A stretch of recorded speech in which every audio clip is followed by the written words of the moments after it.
Olá a todos, eu sou Júnia Caetano, bem-vindos ao meu canal Rota do Céu. Hoje eu vou trazer para vocês o outro lado da Lua. Eu fiz essa live no canal do André de Pierre, só que ocorreram muitos defeitos especiais por conta da conexão, enfim, houve um delay muito grande e então eu estou trazendo aqui para o meu canal para as pessoas terem a oportunidade de conhecer um pouco desse enigma, desse mistério, né? Que é a nossa Lua. Isso desde todos os tempos, sabe? Então vamos ver o que acontece. Este aqui é Nanarsim.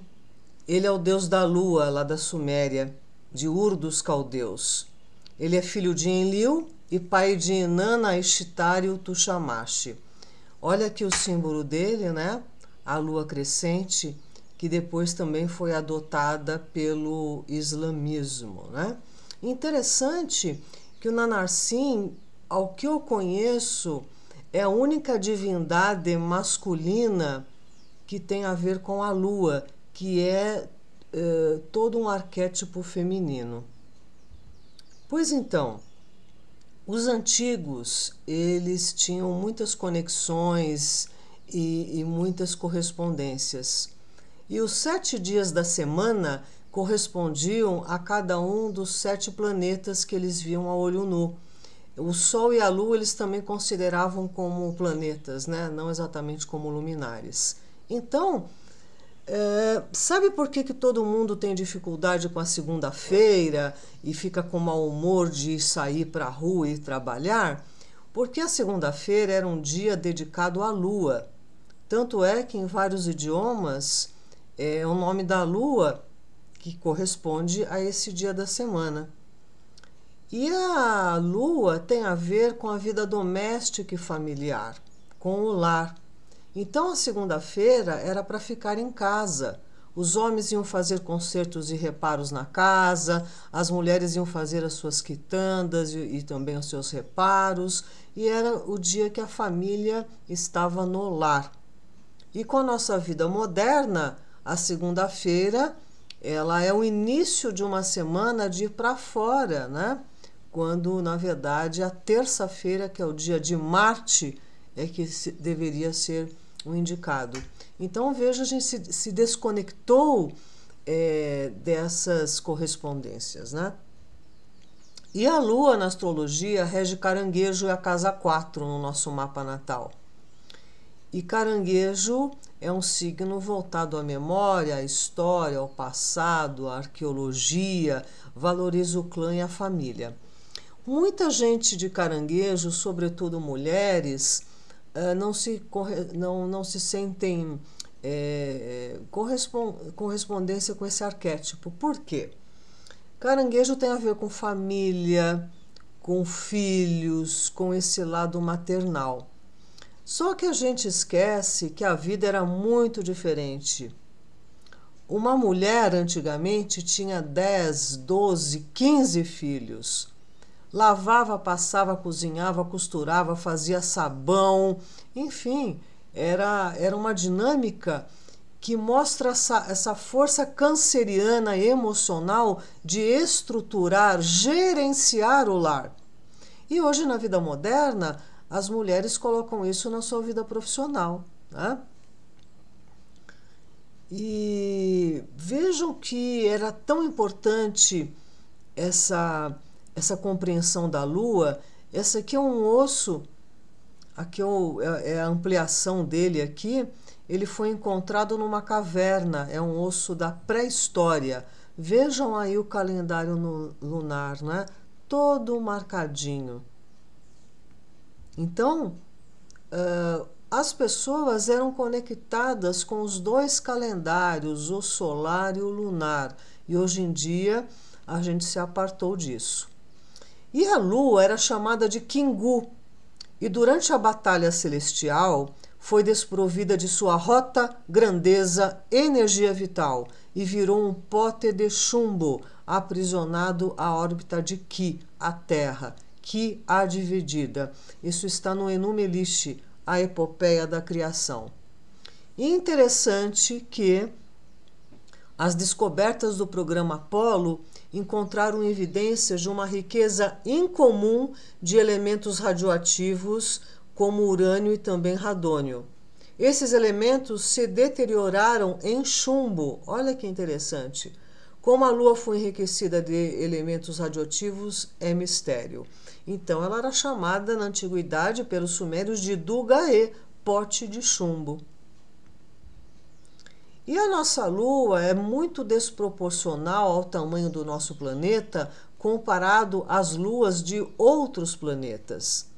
Também vem aí essa suspeita dela ser artificial ou não.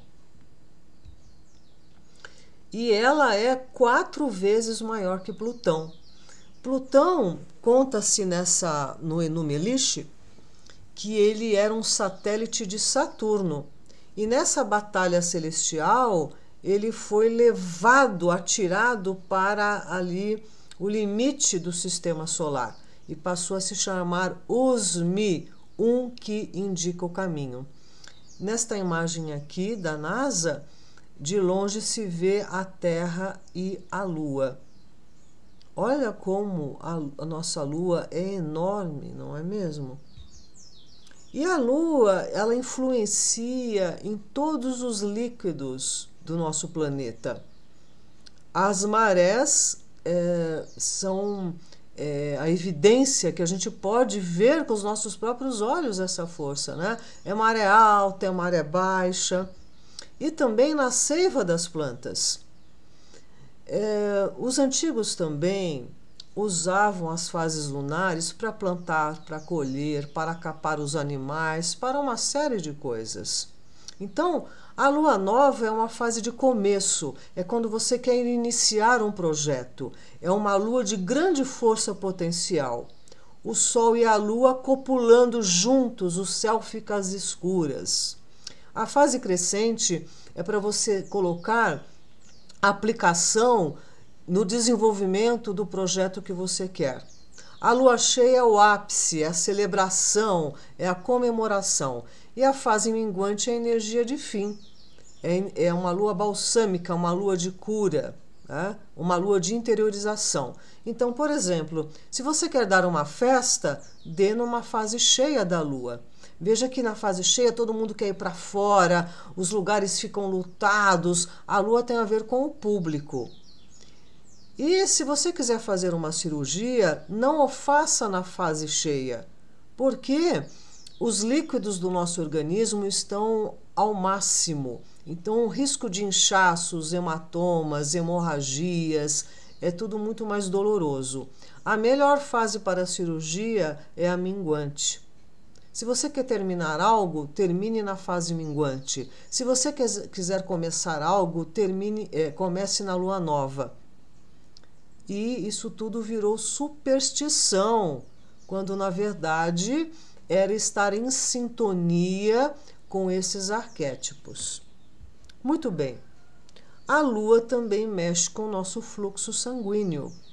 E o mais notável aí é o ciclo menstrual feminino. E a raiz da palavra menstruação vem do latim mens, que significa lua-mês, por conta do calendário lunar, que é um mês de 28 dias, né, com as 4 fases. E o sangue menstrual, ele é puro. É claro que tudo que sai do nosso organismo, entrando em contato com bactérias e tudo, se torna impuro. Mas em essência não, ele é puro. Ele tem a ver com o óvulo, onde dali seria desenvolvida uma vida, né? Então, essa época ela é muito suscetível à mulher. E como as mulheres, por muita desinformação, não têm honrado a sua menstruação, as TPMs têm sido muito mais agudas e sofríveis, tanto para as mulheres como também para quem convive com elas nessa fase. E as indígenas de muitas e muitas tribos, elas se recolhiam nessa época na tenda da lua. Por quê? porque ficam vulneráveis, porque é um momento poderoso, onde algo está se saindo do seu corpo, né? Então, nessas tendas da lua, as mulheres se isolavam para recuperar sua energia e abrir seus canais psíquicos para o intercâmbio com o mundo espiritual. Então, é claro que no passado houveram excessos, né?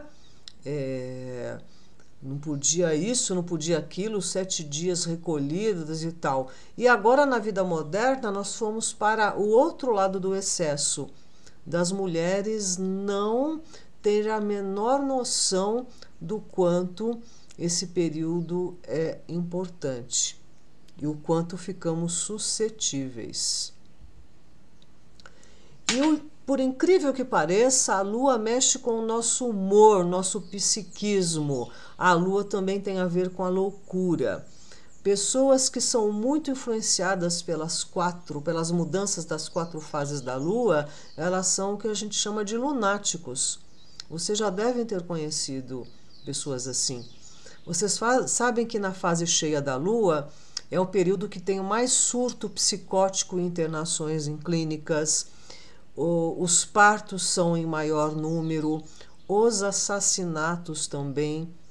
Como é que a lua pode influenciar assim o nosso psiquismo e o nosso emocional?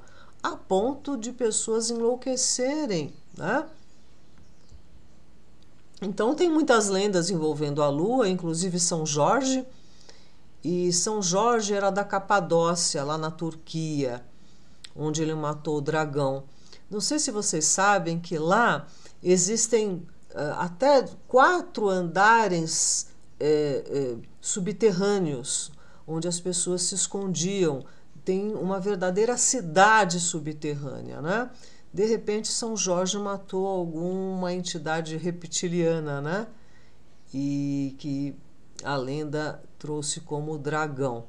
E o lobisomem, que na lua cheia se transformava, né?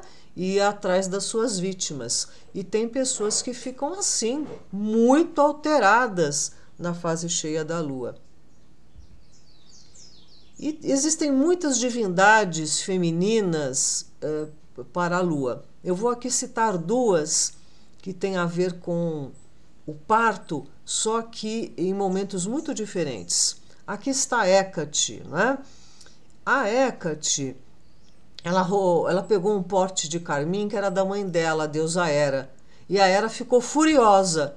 Para escapar da fúria da mãe, ela fugiu e se escondeu numa casa, onde uma mulher tinha acabado de dar à luz. E aí a Hécate se tornou impura e teve que ir lá para o mundo avernal para se purificar. E lá ela virou uma deusa, uma deusa desse submundo, né?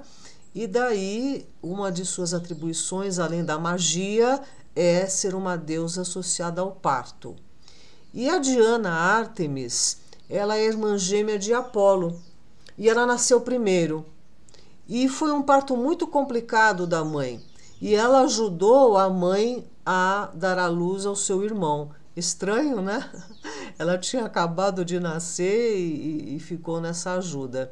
E Ártemis pediu ao pai que ela queria ser casta, pura, ela não queria conhecer a sexualidade, muito menos engravidar, mas ainda assim ela é uma deusa associada ao parto.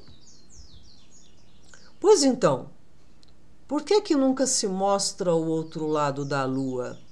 Isso é um grande mistério. Aqui está a carta da nova desordem mundial, que eles falam de uma base lunar, não é?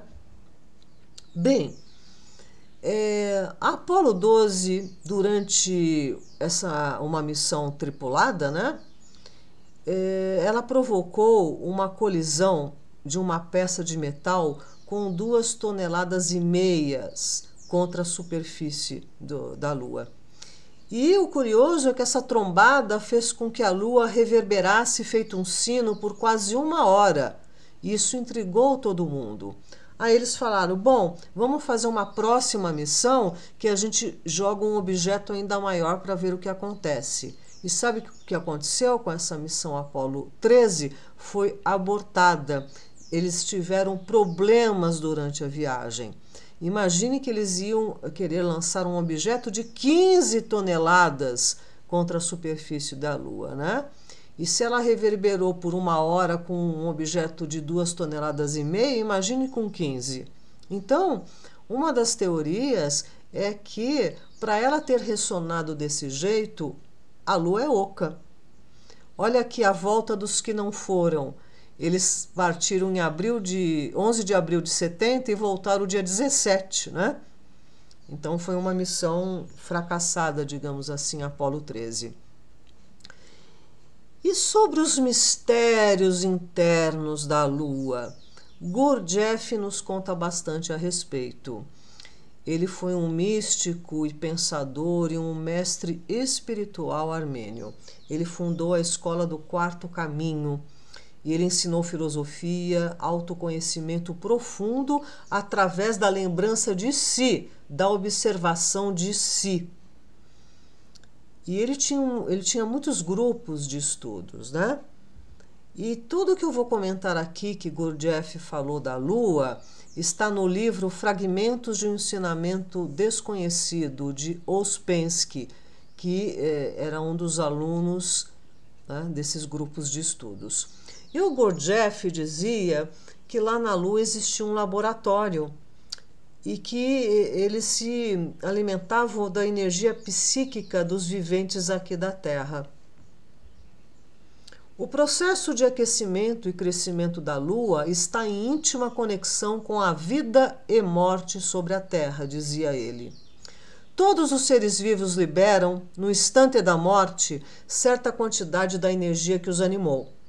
Essa energia, ou conjunto das almas de todos os seres vivos, plantas, animais, homens, é atraída para a Lua como por um eletroímã colossal e leva-lhe o calor e a vida de que depende seu crescimento, isto é, o crescimento do raio de criação.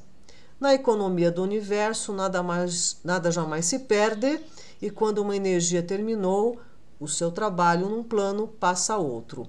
Aqui é uma imagem de um filme, né, onde a Lua por dentro é esse laboratório. A liberação que vem com o crescimento dos poderes e das faculdades mentais é uma libertação do jugo da Lua. A parte mecânica da nossa vida depende da Lua, está sujeita a ela.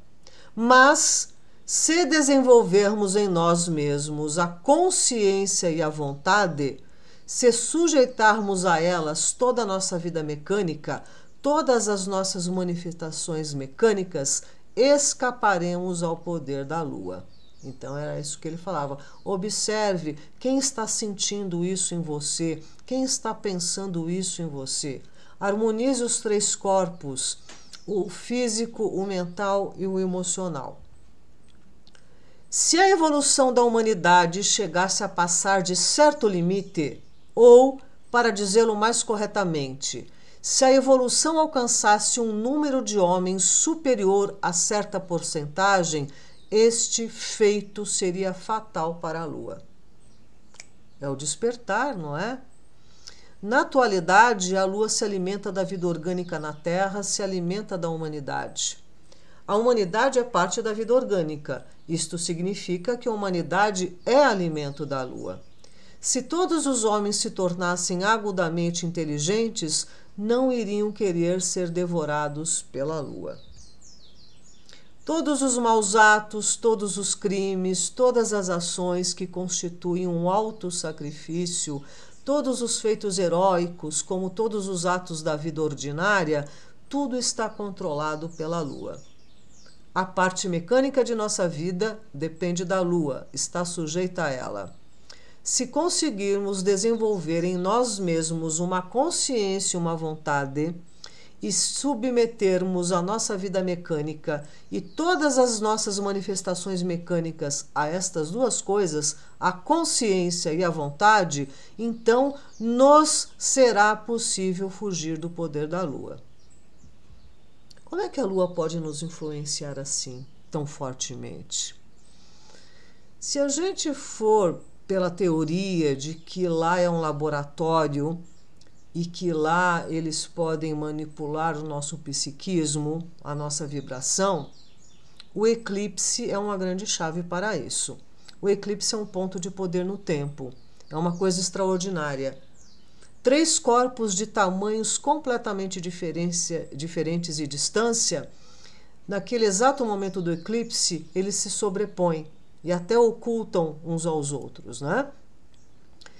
E nessa hora do eclipse, que pode durar horas ou minutos, todo o calendário lunar de 28 dias ocorre, todas as fases lunares.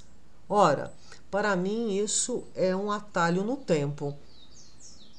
Eu penso que nesse momento alguns códigos, alguns padrões de frequência são mudados ou enviados aqui para o planeta. Os antigos temiam muitos eclipses, né, porque acaba provocando vulcanismo e terremotos e maremotos e uma série de coisas, mas inclusive, como eu já falei, no psiquismo e no emocional humano, né? E esse eclipse lunar do dia 8 de novembro aconteceu em Touro. Aqui a Lua em Touro e o Sol em Escorpião. Esse é um eixo de poder. Como nós vamos ver aqui, Touro tem a ver com a casa 2, com a materialidade, com ter e manter, com a nossa troca substancial com o mundo, que é a alimentação. Então, hoje em dia, Touro tem muito a ver com o agronegócio, né? E Escorpião, o signo oposto, rege a casa 8, da reciclagem, da transformação, das mortes e renascimentos. E é o setor do poder, né? Escorpião e Plutão tem a ver com isso. Só que hoje em dia a gente está mais para esse touro de Wall Street, money, money, money, do que esse touro que celebra a natureza. Estamos muito afastados da contemplação e das coisas boas da vida, né? O sinônimo de sucesso é o acúmulo da energia monetária. Então, esse eixo Touro-Escorpião são as duas energias que movem o planeta, a energia monetária e a energia da sexualidade. E esse eclipse rolou ali. Então eu destaco neste eclipse essa COP27 no Egito. Aqui está Al Gore também naquelas cartas da nova desordem mundial. Foi ele que lançou essa pegada do carbono, né? E nessa COP27 está tendo um problema lá, porque ninguém quer tirar a mão do bolso. Todo mundo quer salvar o planeta, mas ninguém quer cobrir a sua cota de carbono e muito menos financiar os planetas subdesenvolvidos, que estão sofrendo muito com o clima. Então, se as coisas tivessem sido resolvidas há 30 anos atrás na Eco 92 aqui no Brasil, não precisava ter agora a COP27. Infelizmente, eu acho que vai ter pouca coisa produtiva, eficaz para esse momento planetário tão complicado, né? O ser humano ainda fica atrás do lucro e de uma série de outras coisas, como a gente tem visto. Bem, os antigos, os astrólogos da Babilônia, eles tinham uma interpretação bastante literal e às vezes um pouco assustadora. Quando algum evento está sinalizado no mapa astrológico, é sempre importante ver 2 ou 3 situações que confirmem aquele evento, né? E esses astrólogos diziam que quando Vênus aparecer próximo a Escorpião, tendências malévolas chegarão à Terra.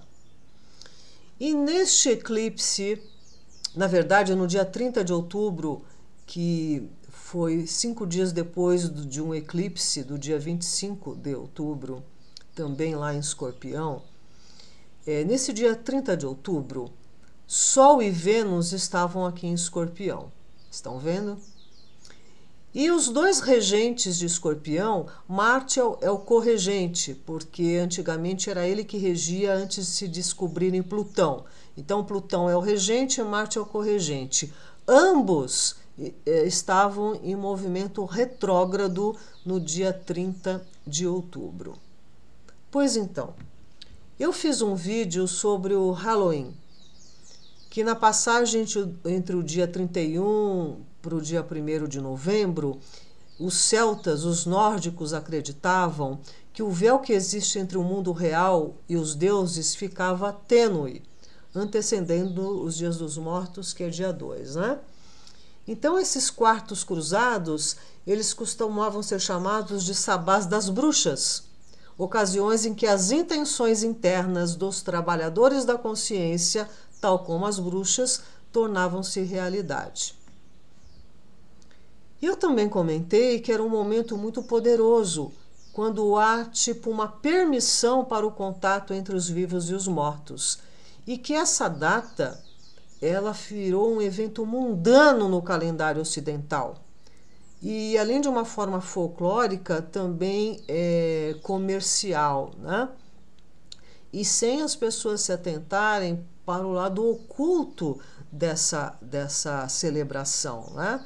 Aí elas se fantasiam de seres deformados, feridos, de má índole, e assim sendo, acabam simbolizando o dar passagem para que essas energias obscuras ancorem com mais facilidade em nosso meio. Pois então, algo aconteceu muito macabro em Seul, nesse último Halloween de 22, né? Centenas de pessoas foram massacradas, esmagadas, pisoteadas num beco. Foi uma coisa extraordinária. Pelo menos 156 pessoas morreram e dezenas ficaram feridas, né? Isso é apenas uma estranha coincidência? O que será que catalisou isso tudo exatamente nesta data, com todas aquelas configurações que eu comentei com vocês? E o mais sinistro é que, dia 11 de novembro, um policial investigado por omissão durante a tragédia apareceu morto na casa dele, do nada. Ninguém sabe ainda qual é a explicação, né? A estação que ele trabalhava foi acusada de demorar para responder aos chamados das vítimas, né? Então veja, que mistérios são esses que vêm da Lua? E eu encerro aqui com uma frase do Rumi. Rumi era um sufista. Então, o lado místico das religiões, por exemplo, o sufismo é do islamismo, a cabala do judaísmo, a gnose do cristianismo. Rumi era um sufista, um poeta de uma sensibilidade extraordinária. E ele diz: você é o espírito incondicionado preso na armadilha das condições, o sol em eclipse. Pois então, o que eu queria aqui refletir com vocês era isso, né? Será que a Lua é de fato um satélite artificial? Por que será que ela mexe tanto com o emocional e o psiquismo da Terra? Né? O que é que tem ali do outro lado da Lua? Enfim, né, o que eu trago aqui para vocês são as minhas dúvidas, que eu vou atrás delas e acabo trazendo elementos para novas questões, né? A verdade a gente não sabe. Então, o que eu queria dizer é isso, né? A Lua na astrologia é um arquétipo para a gente lidar com a expressão feminina, com a família, com os vínculos, com o cuidado, né? Então, a Lua representa isso no nosso mapa. Então, eu agradeço aqui a companhia de todos.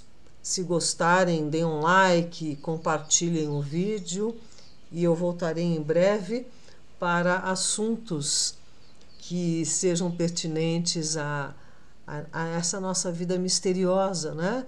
e como é que a gente pode, através do conhecimento, se libertar, né? Despertar para a nossa espiritualidade. Um grande abraço a todos e até breve.